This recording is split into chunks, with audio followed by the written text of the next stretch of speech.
সালাম। হ্যাঁ ভাই, এসএসসি পরীক্ষার রেজাল্ট কেমন হয়েছে আপনার? আলহামদুলিল্লাহ ভালো ভাই। 2026 সালে। জি। এখন 2026 সালের নাকি? জি। এখন আপনার পরীক্ষা থেকে কেমন আপনার ফিল হইতেছে পাস হওয়ার পরে?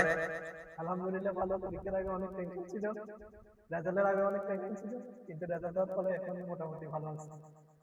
বাড়ি থেকে কেমন মানে ফিল নিতেছে তারা? বাড়ির সবাই তো অতিরিক্ত খুশি। তারা তো ফোন করে বলতেছে মিষ্টি নিয়ে আসো, মিষ্টি খাবো। বুঝলেন না? হ্যাঁ, আর প্রতিষ্ঠান থেকে মাদ্রাসা তোমার মাদ্রাসা যে মাদ্রাসায় পড়ো? ওই মাদ্রাসা থেকেও সেম মানে এরা মানে একটু গর্বিত যে পাশাপাশি। ও, তোমার মাদ্রাসার নামটা পুরোটা কি? আমার মাদ্রাসা হচ্ছে ফেনীতে সরকারি জাসমি ইসলামী আলী মাদ্রাসা। এটি ফরাদনগরে অবস্থিত। ও, তোমার পয়েন্ট কেমন আইছে? আমার পয়েন্ট আসছে 3.50। ও, আলহামদুলিল্লাহ।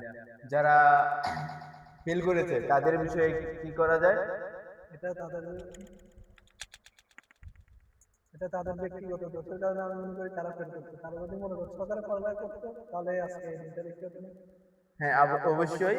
যারা ফেল করেছে ঠিক আছে, কিন্তু তারা গার্জিয়ানের গাফিলতি আছে এবং যারা লেখাপড়ার কিছুটা ঘাটতি আছে, তারা একদম যাতে লেখাপড়া করছে এমন না, কিন্তু তারা ক্লাস না কইরা ওই এদিক সেদিক জায়গা আমাদের জীবনে এই অবস্থা ঠিক আছে, কিন্তু বর্তমানে যারা লেখাপড়া করতেছে ওরা যদি এমন মানে ক্লাস ঠিক মতন করে ওস্তাদের কথা শুনে বা এই গার্জিয়ানের কথা শুনে, গার্জিয়ান থেকে তো কেউ কয় না কাজ করার জন্য, কেউ কাজ করার মতো বলে না, কিন্তু সবাই কয়, সবার মা বাবার আত্মীয় স্বজন সবাই বলে ভালো বিদ্যালয়ে লেখাপড়া করো, ভালো চাকরি করো, এ বিষয়ে বলে। তো এই বিষয়ে কি বলা যায়? এই বিষয়ে আমার অবশ্যই বলা যায় যে অভিভাবকদেরকে এটা নিয়ে সচেতন হতে হবে যেন তারা তাদের ছেলেমেয়েদেরকে সুন্দর করে গান দেয়। আর ছাত্রছাত্রীদের দেশে তারা যেন আরো মনোযোগ সহকারে পড়ালেখা করে এবং ইনশাআল্লাহ ভবিষ্যতে তারা পাস করবে এবং আগামীতে কিছু একটা করতে পারবে। আচ্ছা, ঠিক আছে। এই মুহূর্তে আমরা আছি ঢাকা মিরপুরেতে। ওনায় আমাদের সাথে যোগ হয়েছে ফেনী থেকে। আমরা তার হাওলাত বুঝতে পারছি এবং প্রতিটা প্রতিষ্ঠানকে আমি জানাই আন্তরিক ধন্যবাদ।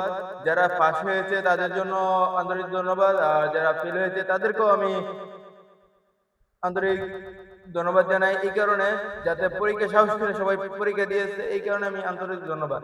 কিন্তু যারা রেজাল্ট খারাপ হয়েছে, দুঃখের কোনো কিছু নাই, পরিচিতি শিকার। লেখাপড়া যদি তুমি ভালো করে করতে, তোমরা ভালো বিদ্যালয়ে লেখাপড়া করলে তুমি অবশ্যই পাস করতে পারবে।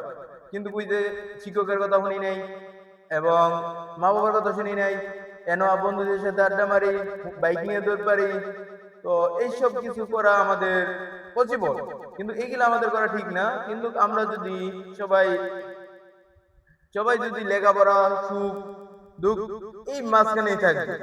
লেখাপড়া করার পরে শেষে তোমরা কিছু টাকা কামাইবা, কামাইয়া সুখ শান্তি সবকিছু তোমরা লেখাপড়ার পরে বিচারতে পারো। কিন্তু বর্তমান আমরা আশা করি সকল প্রতিষ্ঠান কোন কোন ছাত্র বা ছাত্রী উল্টা পুল্টা করলে অবশ্যই গার্জিয়ানকে ডেকে এবং এলাকার মুরব্বী আছে প্রতিষ্ঠানের দায়িত্বশীল হিসাবে, শিক্ষক ছাড়াও প্রধান শিক্ষক এবং সভাপতি কমিটি গঠন আছে, ওদেরকে জানানো।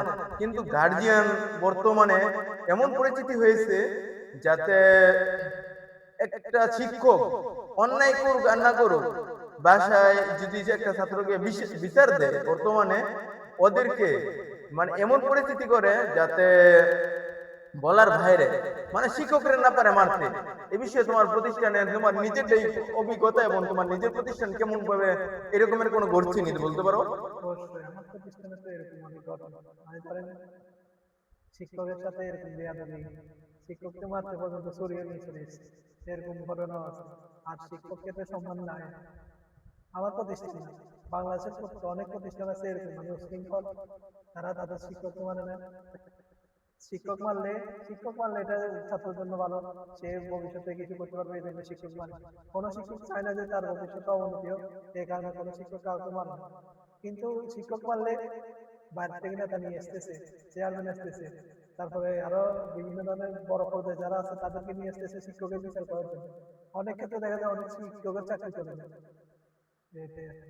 আর বর্তমানে এইসব গার্জিয়ান, আমি বলতেছি আপনার সন্তান, এটা শেষ জামানা, কিয়ামতের আগের মুহূর্ত, আমরা নিজের মা বাবা এবং সন্তানের পরিচয় থাকবো না।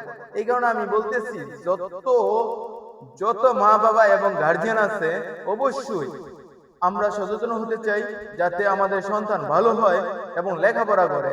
এই ক্ষেত্রে তোমরা হাদিস ও কোরআনের মাধ্যমে কিছু বলতে পারো? হাদিসে আল্লাহ তাআলা নিজে বলেছেন যে তোমরা দ্বীনি শিক্ষা করো এবং আমার দিনকে তোমরা তো এই পৃথিবীতে ছড়িয়ে দাও, যাতে তোমাদের পরে জামানায় যারা আসবে তারা যেন হেদায়েতের পথে আসতে পারে। নবী করিম সাল্লাল্লাহু আলাইহি সাল্লাম এই কথা বলে গেছেন আমাদেরকে, তোমরা দিন শিক্ষা করো এবং আল্লাহর রাজ্যকে আঁকড়ে ধরো, যেন আমরা হেদায়েতের পথে থাকতে পারি।